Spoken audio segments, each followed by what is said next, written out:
Amados hermanos, tengan todos buenos días. Señor, antes de iniciar con nuestro estudio en este domingo, vamos a pedir la presencia de nuestro Dios a través de una oración. Oremos, hermanos.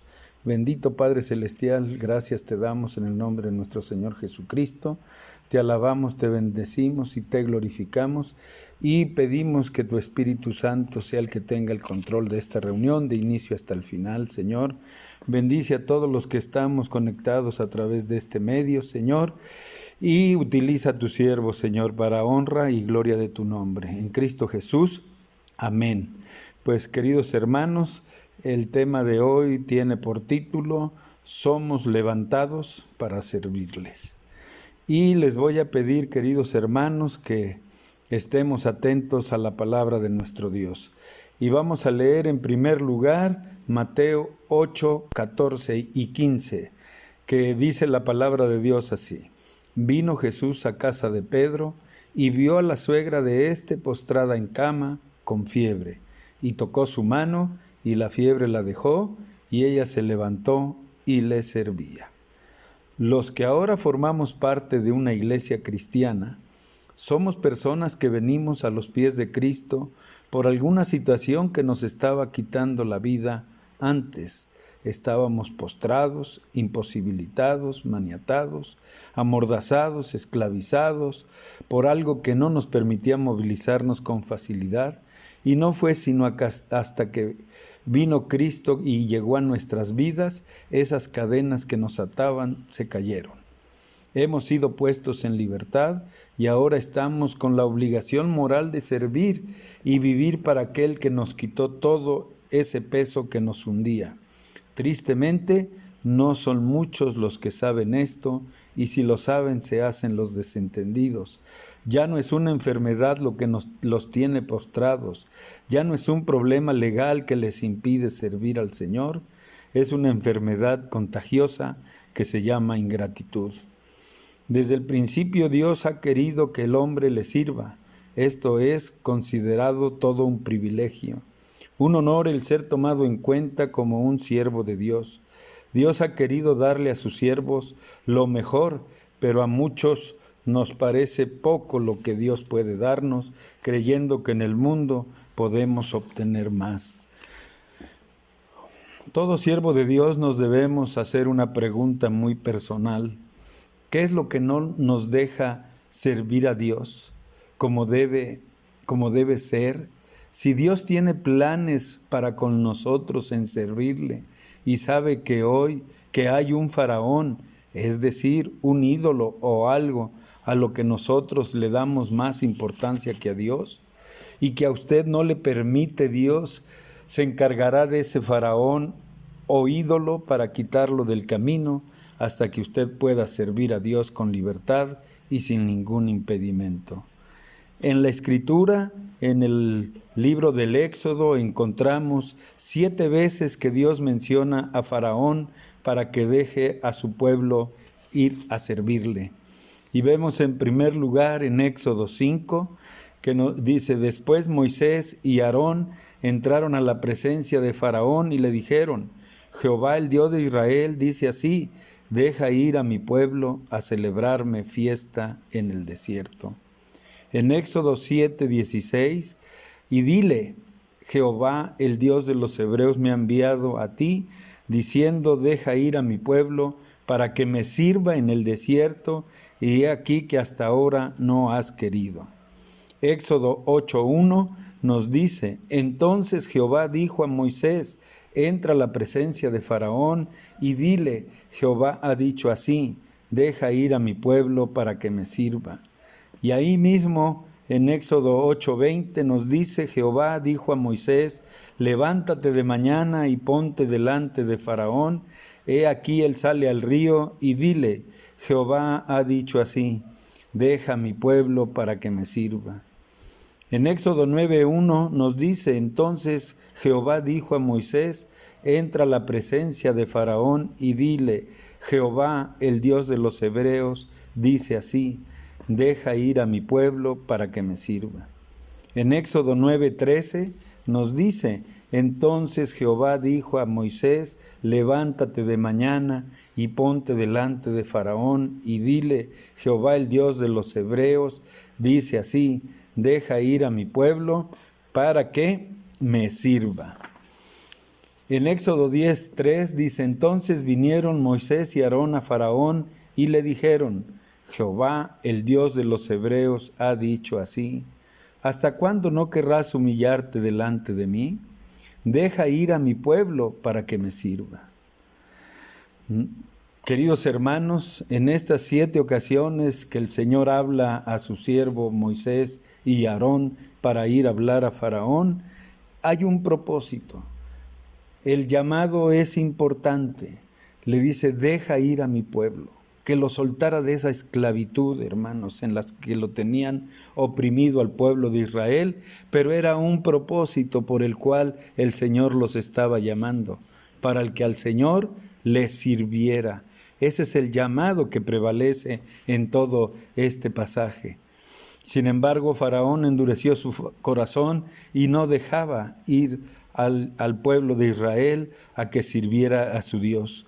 No esperemos que esto suceda en nuestras vidas para tener que servir a nuestro Dios.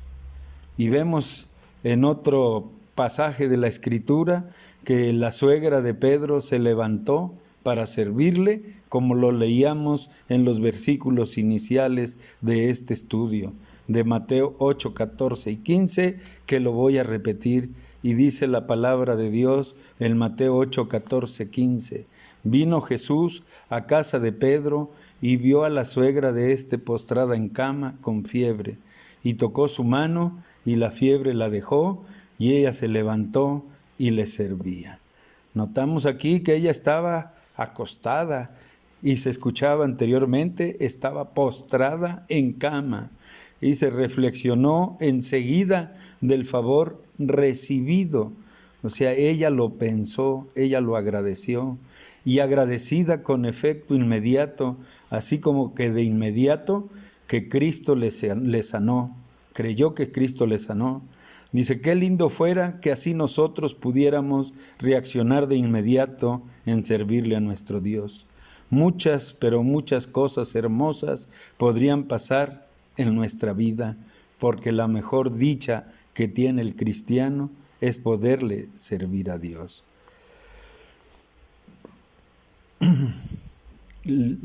En otro pasaje de la Escritura vemos en Juan 12, 1 al 3, lo siguiente. Dice la palabra de Dios: 6 días antes de la Pascua vino Jesús a Betania, donde estaba Lázaro, el que había estado muerto y a quien había resucitado de los muertos. Y le hicieron allí una cena. Marta servía y Lázaro era uno de los que estaban sentados a la mesa con él.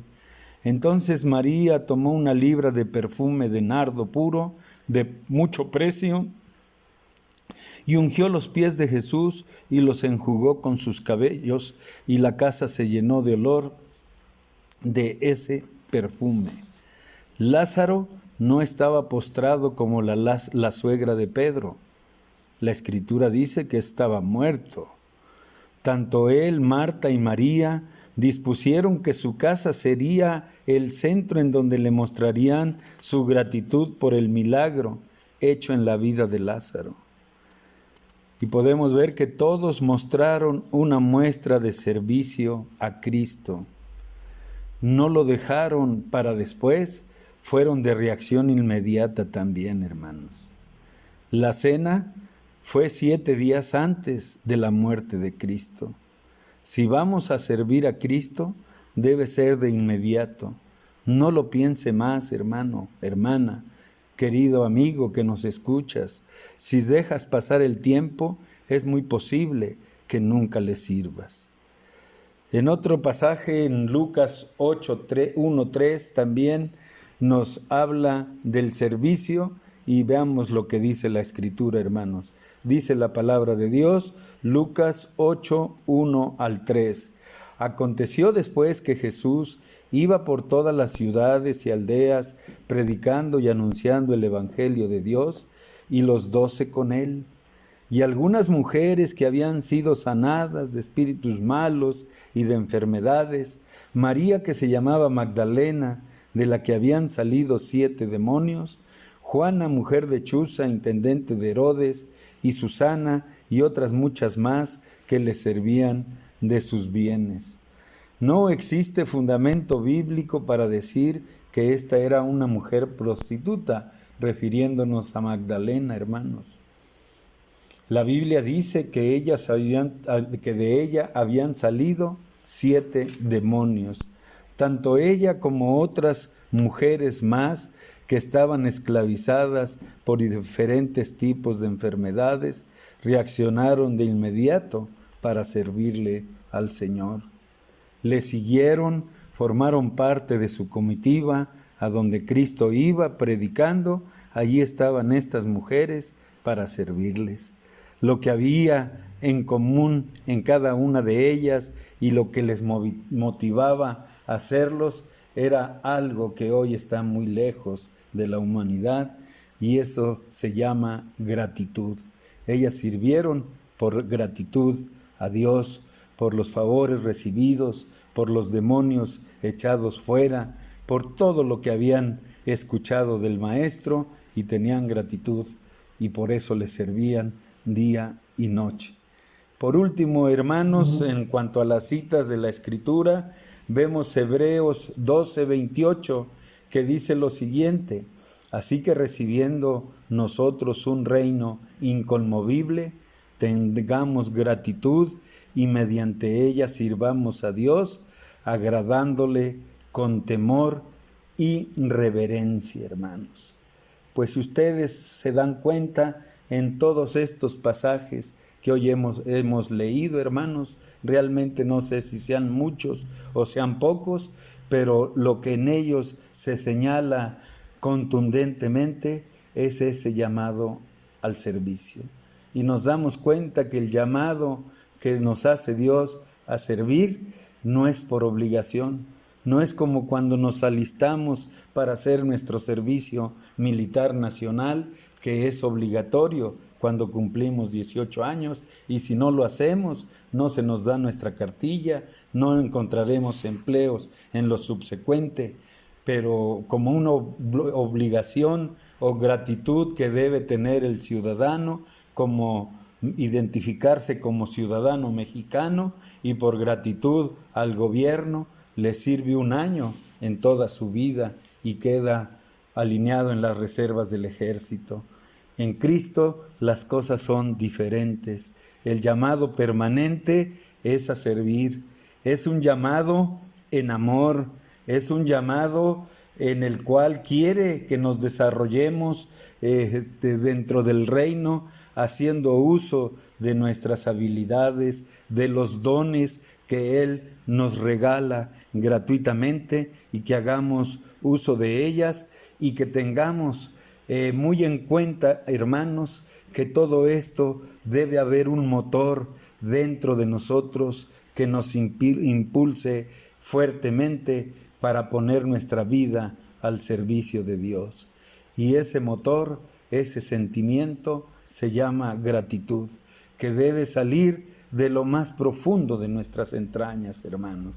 Lo debemos anhelar, lo debemos sentir, debemos colaborar para el engrandecimiento del reino, no pensando en que nos vamos a ser ricos, que vamos a prosperar en lo material grandemente, pero indudablemente tendremos un progreso espiritual muy grande, y nuestra vida anterior, nuestra vida llena de pecados, cada día estará más lejos de nosotros si nosotros con verdadera gratitud le servimos al Dios vivo, a Jesucristo el hombre. Que Dios les bendiga, hermanos, y inclinemos nuestro rostro y vamos a hacer una oración de gratitud a nuestro Dios. Bendito Padre Celestial, te damos las gracias en este momento porque tú nos has hecho entender a través de tu palabra que tú nos estás llamando a tu servicio. que el que tú hayas llegado a nuestra vida, aparte de salvarnos, tiene un propósito muy grande, bendito Dios.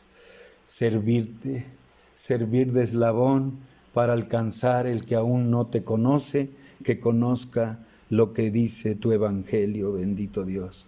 Ese bendito evangelio inspirado en el amor, que todos conozcamos el amor tuyo, bendito Dios. Hay ocasiones que lo vemos, pero no lo percibimos. Vemos tu grandeza a través de nuestros sentidos cada día. Hay cosas que suceden en el universo y que no nos explicamos y que entendemos que solamente tú pudiste ser el autor de esas. Pero también sabemos, bendito Dios, que en la simplicidad de las cosas, ahí estás tú, bendito Padre. Enséñanos a ser agradecidos, Señor. Transforma nuestro corazón, hazlo sensible, hazlo de carne cada día, bendito Dios, para que podamos contribuir a tu obra, bendito Dios, y poder cumplir con esa gran encomienda que tú nos diste o que tú le diste a tus apóstoles y que hoy tratamos de seguir. Ir por el mundo y predicar el evangelio a toda criatura humana, Señor, pensando que lo haríamos, Señor, por algo muy importante, por gratitud, Señor, porque verdaderamente agradecemos tu presencia en nuestra vida, porque tú nos has transformado, porque aún estando en el mundo, dice tu palabra, ya no pertenecemos a este mundo. Todo esto te lo pedimos, Señor, en el nombre de tu Hijo amado Jesucristo. Amén, Señor, amén. Dios les bendiga, queridos hermanos.